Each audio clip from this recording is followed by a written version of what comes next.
ഈ കാട്ടിൽ എല്ലാവരും ഒരുമിച്ചാണ് താമസിക്കുന്നത്. അവരൊന്നിച്ചായതുകൊണ്ട് തന്നെ അതിശക്തരാണ്. അതെനിക്ക് അപകടകരമാണ്.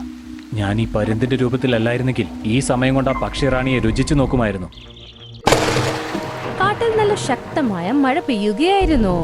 അപ്പൊ പെട്ടെന്ന് മരത്തിന്റെ മേലിൽ മിന്നലടിച്ചു. മിന്നലടിച്ചപ്പോഴേക്കും ആ മരത്തിന്റെ മുകളിൽ മിന്നുന്ന കിരണങ്ങൾ വന്നു.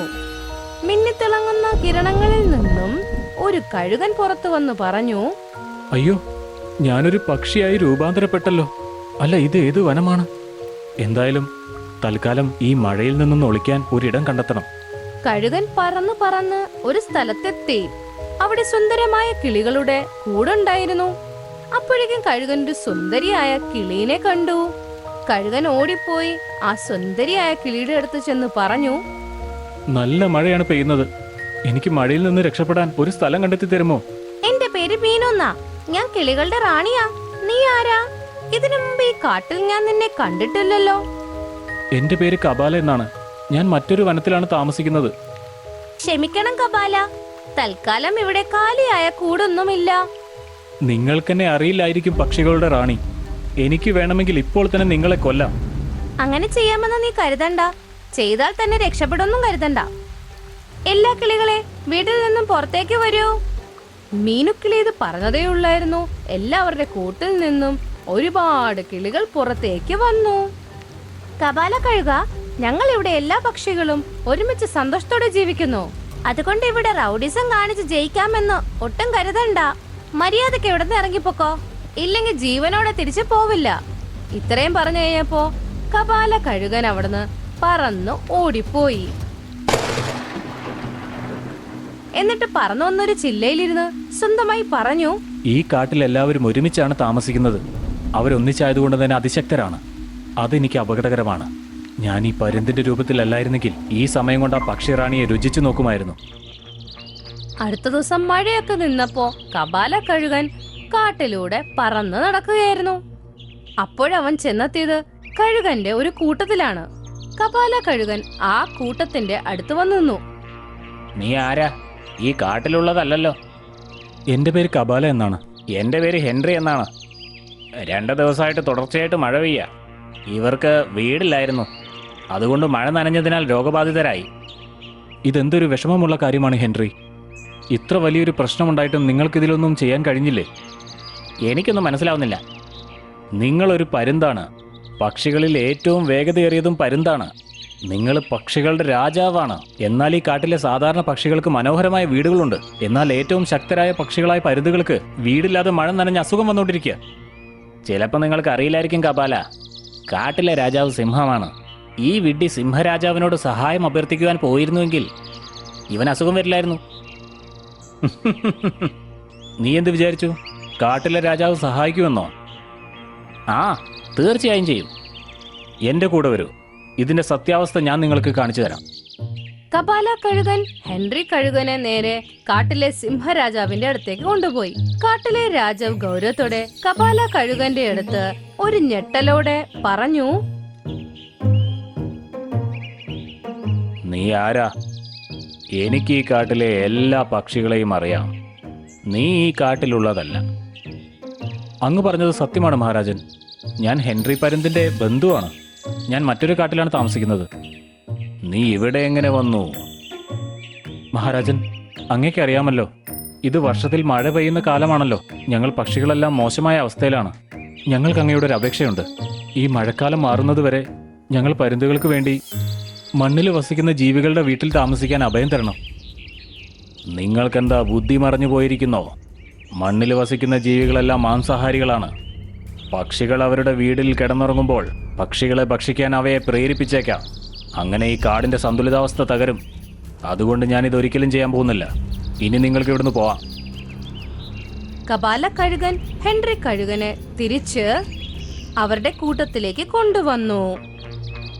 നീ കണ്ടില്ലേ, നിങ്ങളുടെ കാട്ടിലെ രാജാവ് നിങ്ങളെ സഹായിക്കാനും നിങ്ങൾക്ക് അഭയം നൽകാനും വിസമ്മതിച്ചിരിക്കുകയാണ്. നീ പറഞ്ഞത് വളരെ ശരിയാണ് കപാല. നീ എൻ്റെ ശരിയായ സുഹൃത്താണ്.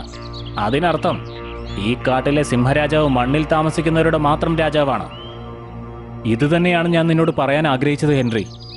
നമ്മുടെ ഈ സമുദായത്തിൽ ഏറ്റവും ബുദ്ധിമാനും ശക്തനുമായ വ്യക്തി നിങ്ങളാണ്. ഒന്നാമതായി നിങ്ങളെല്ലാവരും ചേർന്ന് നിങ്ങളെക്കാൾ ചെറിയ പക്ഷികളെ ആക്രമിച്ച് നിങ്ങളുടെ അടിമകളാക്കുക. നിങ്ങളുടെ സൈന്യത്തെ തയ്യാറാക്കിക്കോളൂ. തുടർന്ന് ഈ സിംഹരാജാവിനെ ആക്രമിച്ച് ഈ വനം മുഴുവൻ പിടിച്ചെടുക്കണം. ഞാൻ തയ്യാറാണ്. ഇന്നു മുതൽ നീ എൻ്റെ ഉപദേശകനാണ്. പറയൂ, ഞാൻ എവിടെ തുടങ്ങണം? ആദ്യമായി നിങ്ങൾ പക്ഷികളെ നിങ്ങളുടെ അടിമകളാക്കണം. കാരണം അത് പക്ഷികളുടെ പേരിന് തന്നെ കളങ്കമാണ്. എൻ്റെ കൂടെ വരൂ. എല്ലാവരും പക്ഷികളെ ആക്രമിക്കാൻ തയ്യാറായിക്കോളൂ.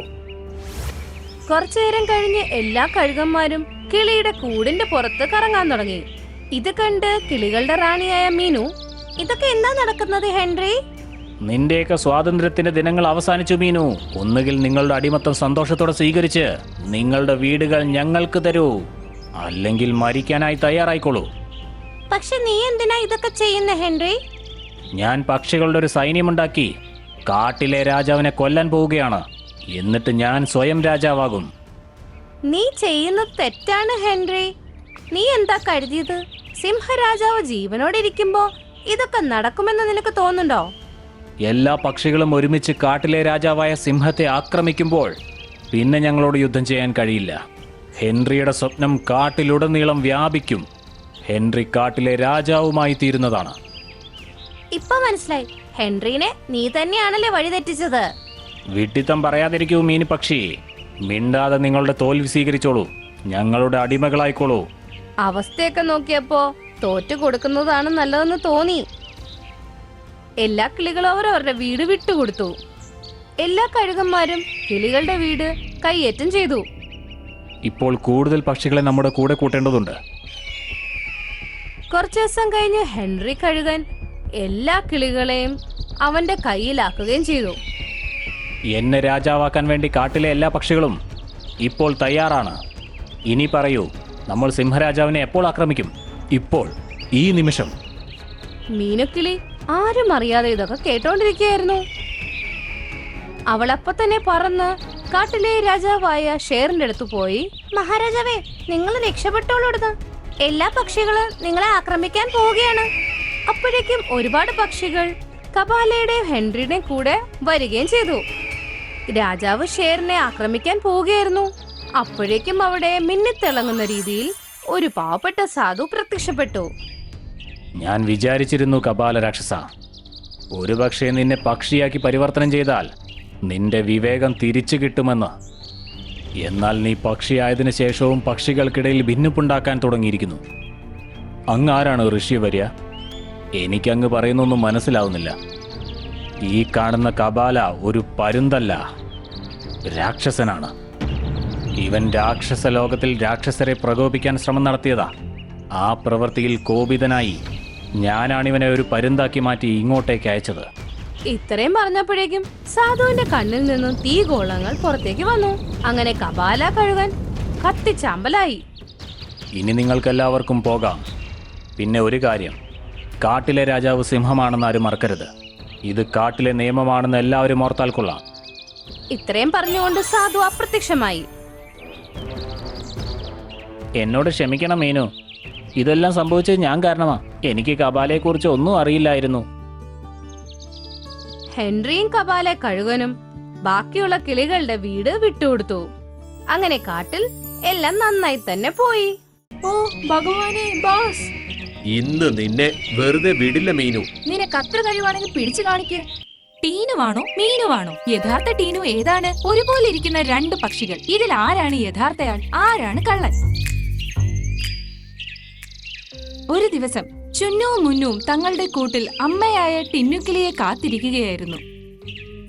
കുറച്ചു കഴിഞ്ഞപ്പോൾ ടിന്നുക്കിളി അവർക്ക് ഭക്ഷണവുമായി അവിടെ എത്തി.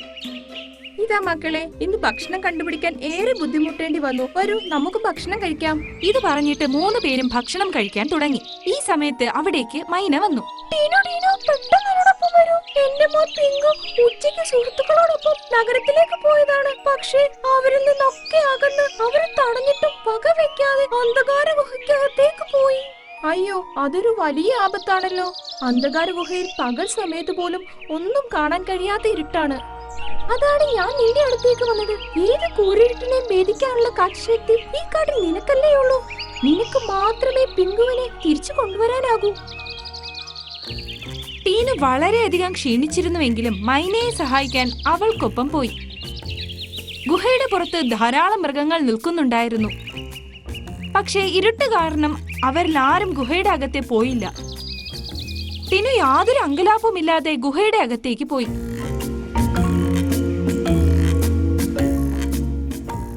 കുറച്ചു ദൂരം പോയപ്പോൾ പിങ്കു ഒരു സ്ഥലത്തിരിക്കുന്നതായി അവൾ കണ്ടു. ഓ പിങ്കു, നീ ഇവിടെ ഇരിക്കുകയാണോ? നിന്റെ അമ്മ നിന്നെ കാണാതെ വളരെ വിഷമിച്ചിരിക്കുകയാണ്. എനിക്ക് ഇവിടെ നിന്ന് ഇറങ്ങണമെന്നുണ്ട്, പക്ഷെ എനിക്കൊന്നും കാണാൻ സാധിക്കുന്നില്ല. ഞാൻ നിന്റെ നേരെ എന്റെ കാലുകൾ നീട്ടുകയാണ്, നീ അതിൽ പിടിക്കണം കേട്ടോ. ആ ശരി. ഇത് പറഞ്ഞിട്ട് ടീനു അവനെ തന്റെ കാലിൽ തൂക്കിയെടുത്തു. കുറച്ചു കഴിഞ്ഞപ്പോൾ എല്ലാ മൃഗങ്ങളും ടീനുവിനെ ഗുഹയിൽ നിന്ന് പുറത്തേക്ക് വരുന്നതായി കണ്ടു. അവന്റെ കാലിൽ പിങ്കു പിടിച്ചു കിടക്കുന്നുണ്ടായിരുന്നു. ഇത് കണ്ട് എല്ലാവർക്കും സന്തോഷമായി. മൈന പിങ്കുവിനെ ആലിംഗനം ചെയ്തു. ഇതുപോലെ മറ്റൊരു കാട്ടിൽ ടീനുവിനെ പോലെ തോന്നിക്കുന്ന മീനു എന്ന പക്ഷി താമസിക്കുന്നുണ്ടായിരുന്നു. എന്നാൽ അത് സ്വഭാവത്തിൽ ടീനുവിന് നേരെ വിപരീതമായിരുന്നു. കാട്ടിലുള്ള മൃഗങ്ങളെയെല്ലാം അത് ഏറെ ബുദ്ധിമുട്ടിച്ചിരുന്നു. ഒന്നാം നമ്പർ മടിച്ചിയായിരുന്നു. മറ്റുള്ള മൃഗങ്ങളുടെ ഭക്ഷണവും മോഷ്ടിച്ചു കഴിക്കുമായിരുന്നു. ഇതിനാൽ ഷേർഖാൻ ബാസിന് അവളെ പിടിക്കുവാനുള്ള ഉത്തരവാദിത്തം നൽകിയിരിക്കുകയായിരുന്നു. അതുകൊണ്ട് തന്നെ ബാസ് എപ്പോഴും അവളുടെ പുറകെ തന്നെ ഉണ്ടായിരുന്നു. ഓ ഭഗവാനെ ബാസ്, ഇന്ന് നിന്നെ വെറുതെ വിടില്ല മീനു. നിനക്ക് അത്ര കഴിവാണെങ്കിൽ പിടിച്ചു കാണിക്ക്. മീനു വളരെ ചെറുതായിരുന്നത് കൊണ്ട് തന്നെ മരങ്ങളുടെ ഇടയിലൂടെ താഴ്ന്നു പറന്ന് ബാസിനെ ചുറ്റിച്ചുകൊണ്ടേയിരുന്നു. ഈ സമയത്താണ് ടീനു ആഹാരം അന്വേഷിച്ച് അതുവഴി കടന്നു വന്നത്. ബാസ് ടീനുവിനെ മീനുവാണെന്ന് കരുതി പിടികൂടി. ഏയ് നിങ്ങൾ ആരാ? എന്തിനാ എന്നെ പിടിച്ചു വെച്ചിരിക്കുന്നത്? ഇന്ന് നിന്റെ കളി അവസാനിച്ചു മീനു. വരൂ, ഷേർഖാന്റെ അടുത്തേക്ക് പോകാം. അവൻ അവളെ പിടിയിലൊതുക്കി അവിടെ നിന്ന് പറന്നുപോയി. അവൻ എന്റെ സ്ഥാനത്ത് ആ പാവം കിളിയെ പിടിച്ചുകൊണ്ട് പോയി. ആ സമയത്ത് മീനുവിന് ഒരു ഐഡിയ വന്നു. ഈ കിളി എന്നെ പോലെയാണെങ്കിൽ ഇവളുടെ സ്ഥാനത്ത് എനിക്ക് ആ കൂട്ടിൽ പോയി താമസിക്കാമല്ലോ. നോക്കാം, ഇവളുടെ കൂടെ ഇതായാലും അടുത്ത് എവിടെയെങ്കിലും ആയിരിക്കും. ഇത് ആലോചിച്ചുകൊണ്ട് അവൾ ടീനുവിന്റെ കാട്ടിലേക്ക് പറന്നു. അങ്ങനെ ടീനുവിന്റെ കൂടിനടുത്തുകൂടി പറന്നു പോയപ്പോൾ ചുന്നുവും മുന്നുവും തങ്ങളുടെ അമ്മയാണെന്ന് വിചാരിച്ച് ശബ്ദമുണ്ടാക്കി. മമ്മി മമ്മി, തിരിച്ചു വന്നോ? അങ്ങോട്ടേക്ക് എവിടെയാണ് പോകുന്നത്? ഇത് ചിലപ്പോ ആ കിളിയുടെ കുട്ടികളാകും. ആ എന്റെ മക്കളെ, ഞാൻ തിരിച്ചു വന്നു. മമ്മി, ഞങ്ങൾക്ക് കഴിക്കാൻ ഭക്ഷണം ഒന്നും കൊണ്ടുവന്നില്ലേ? ഓ, ഞാൻ ഒരുപാട് അന്വേഷിച്ചു, പക്ഷെ ഭക്ഷണം ഒന്നും കിട്ടിയില്ല. ഇന്ന് ഇങ്ങനെ ഉറങ്ങിക്കൂ, നാളെ നിങ്ങൾക്കുള്ള ഭക്ഷണത്തിനുള്ള സംവിധാനം ഞാൻ ചെയ്യാം. അങ്ങനെ പറഞ്ഞിട്ട് കൂടുതലൊന്നും കേൾക്കാൻ നിൽക്കാതെ കണ്ണടച്ച് അവൾ സുഖമായി ഉറങ്ങി. ചുന്നു, ഇതെന്താണ് നമ്മൾ കാണുന്നത്? മമ്മിയെ ഇത്രയും ഉത്തരവാദിത്തമില്ലാതെ ഒന്നും നമ്മൾ കണ്ടിട്ടില്ല. അടുത്ത ദിവസം കുറച്ച് പക്ഷികൾ ടീനുവിന്റെ കൂട്ടിലെത്തി. വരൂ ടീനു, നമുക്ക് ഭക്ഷണം തേടി പോകാം. ഞാൻ നിങ്ങളുടെ കൂടെ തീർച്ചയായും വരുമായിരുന്നെന്ന്, പക്ഷേ എനിക്ക് ഭയങ്കര ക്ഷീണം തോന്നുന്നു. നിങ്ങളൊരു കാര്യം ചെയ്യ്, ചുന്നുവിനെയും മുന്നുവിനെയും കൂടെ കൊണ്ടുപോകൂ. അവർ സ്വയം ഭക്ഷണം കഴിക്കുകയും എനിക്ക് വേണ്ടിയും ഭക്ഷണം തേടിക്കൊണ്ട് വരികയും ചെയ്യും. ഇത് കേട്ടിട്ട് ആർക്കും തങ്ങൾ കേൾക്കുന്നത് സത്യമാണെന്ന് വിശ്വസിക്കാനേ കഴിഞ്ഞില്ല. മറ്റുള്ളവരെ സഹായിക്കാൻ എപ്പോഴും മുന്നിട്ട് നിൽക്കുന്ന ടീനു ഇന്ന് തന്റെ കുട്ടികൾക്ക് ആഹാരം അന്വേഷിച്ച് പോകാൻ പോലും തയ്യാറാകുന്നില്ല. ചുന്നുവും മുന്നുവും ആ പക്ഷികളോടൊപ്പം പോയി. മീനു സുഖമായി കൂട്ടിലിരുന്നു. അടുത്ത ദിവസം മോണ്ടുകുരങ്ങനെ കാണാൻ ചിണ്ടുകുരങ്ങൻ വന്നു. അവൻ മോണ്ടുവിനോട് സംസാരിച്ചുകൊണ്ട് നിൽക്കുമ്പോഴാണ് അവിചാരിതമായി ശ്രദ്ധ മീനുവിലേക്ക് പതിച്ചത്. ഈ മീനുക്കളെ ഇവിടെ എന്താണ് ചെയ്യുന്നത്? ഇതിനെ ഷേക്കാൻ കൂട്ടിലടച്ചിരുന്നതല്ലേ? ഏയ്, ഏത് മീനു? ഇത് ടീനു കിളിയാണ്. ഇല്ല, ഇത് മീനുക്കിളിയാണ്. ഇപ്പോൾ എനിക്ക് എല്ലാം മനസ്സിലാവുന്നുണ്ട്. ഷേർഖാൻ മീനുവിനെ പോലിരിക്കുന്ന ഒരു കിളിയെ അടച്ചിട്ടിരിക്കുകയാണ്. ഞാൻ ടീനുക്കിളിയാണെന്ന് അത് വീണ്ടും വീണ്ടും പറഞ്ഞുകൊണ്ടിരിക്കുകയാണ്. പക്ഷെ ആർക്കും അതിലൊരു വിശ്വാസം വരുന്നില്ല. ഇതിന്റെ അർത്ഥം യഥാർത്ഥ ടീനു നിങ്ങളുടെ കാട്ടിൽ തടങ്കലിലാണെന്നാണ്. ഇപ്പോൾ എനിക്ക് മനസ്സിലായി. കഴിഞ്ഞ 2 ദിവസമായി ടീനുവിന്റെ സ്വഭാവത്തിൽ ഒരു മാറ്റം എന്തുകൊണ്ടാണെന്ന്. അവർ രണ്ടുപേരും ചേർന്നൊരു പ്ലാൻ ഉണ്ടാക്കി. അതിനുശേഷം ചിണ്ടുകുരങ്ങൻ തന്റെ കാട്ടിലേക്ക് പോയി. മോണ്ടുകുരങ്ങൻ തന്റെ ഒപ്പം കുറച്ച് മൃഗങ്ങളെ കൂട്ടി മീനുക്കിളിയുടെ അടുത്തേക്ക് പോയി. ടീനുക്കിളി, നമ്മുടെ തത്ത സഹോദരന്റെ മിട്ടു അന്ധകാര ഗുഹയുടെ അകത്ത് പെട്ടു. നീ പെട്ടെന്ന് ഞങ്ങളോടൊപ്പം വരൂ, എന്നിട്ട് അവനെ അതിനകത്ത് നിന്ന് രക്ഷിക്കൂ. നിങ്ങൾ ഇത്രയും മൃഗങ്ങൾ ഉണ്ടായിട്ടും എന്റെ അടുത്ത് എന്തിനാണ് വന്നത്? നിങ്ങൾ സ്വയം അകത്ത് കടന്ന് അവനെ പുറത്തേക്ക് എടുത്തുകൊണ്ട് വരാത്ത എന്താ? നീ ഇതെന്താണ് ടീനു പറയുന്നത്?